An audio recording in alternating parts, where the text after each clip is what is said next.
Hi viewers, మనం వచ్చేసి 3వ తరగతి శ్రవణ కుమారుడు అనేటువంటిది బాలభారతి పూణే మహారాష్ట్ర గవర్నమెంట్ చూస్తున్నాము. వృద్ధులు అందులైనటువంటి తల్లిదండ్రులకు శ్రవణ కుమారుడు సపర్యలు చేస్తూ ఉంటాడనమాట. అంటే తల్లిదండ్రులకి కావలసినవన్నీ చూసుకుంటూ ఉండేవాడనమాట. అంటే వారికి కళ్ళు కనిపించవు వాళ్ళ తల్లిదండ్రులకి. ఈ విధంగా శ్రవణ కుమారుడు వచ్చేసి తల్లిదండ్రులని అంత చక్కగా చూసుకునేవాడనమాట. తల్లిదండ్రులు: శ్రవణకుమార, నీవు మమ్మల్ని ఎంతో బాగా చూసుకుంటున్నావు. వృద్ధాప్యంలో ఉన్నటువంటి మాకు చాలా సేవలు చేస్తున్నావు నాయన అనేసరికి శ్రవణుడు, మీరు అలా అనకూడదు. మీరు నా జన్మదాతలు. నేను పుట్టడానికి, నేను ఇలా ఉండడానికి కారణమైనటువంటి జన్మనిచ్చినటువంటి తల్లిదండ్రులవు. మీకు సేవ చేస్తేనే నా జన్మ సార్థకమవుతుంది. జననీ జనకులారా, మీకేమైనా కోరికలుంటే తెలియచేయండి అనేసి అడుగుతున్నాడనమాట. తల్లిదండ్రులు వెంటనే, నాయన మా కోరిక మిగిలింది, మాకు ఒక కోరిక మిగిలింది అన్నారు.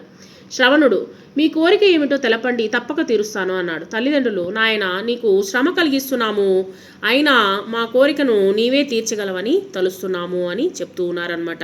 వెంటనే శ్రవణుడు, మీ కోరికను తీర్చగలిగేటువంటి భాగ్యాన్ని కల్పించండి అని అడుగుతూ ఉన్నాడనమాట శ్రవణుడు.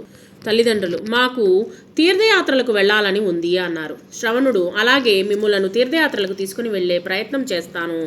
శ్రవణ కుమారుడు బాగా ఆలోచించి బుట్టలతో ఒక కావడి తయారు చేసి శ్రవణుడు, పూజ్యులైనటువంటి తల్లిదండ్రులారా, మీరు ఈ కావడిలో కూర్చోండి అంటూ ఇద్దరిని చెరొక బుట్టలో కూర్చోబెడతాడు. చూడండి, ఇటువంటి సేవ చేసేటువంటి అటువంటి పుణ్యము ఎవరికి ఉండదనమాట. చూడండి ఎంత చక్కగా వచ్చేసి తల్లిదండ్రులని బుట్టలో కూర్చోబెట్టుకొని తీసుకుని వెళ్తున్నాడు శ్రవణ కుమారుడు.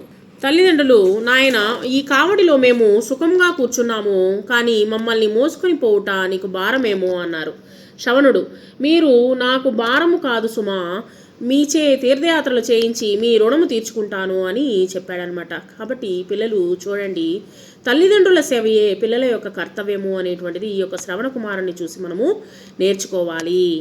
అర్థాలు వచ్చేసి, జన్మదాతలు అంటే జన్మనిచ్చినటువంటి తల్లిదండ్రులని జన్మదాతలు అంటారు. కర్తవ్యము అంటే చేయవలసినటువంటి పని.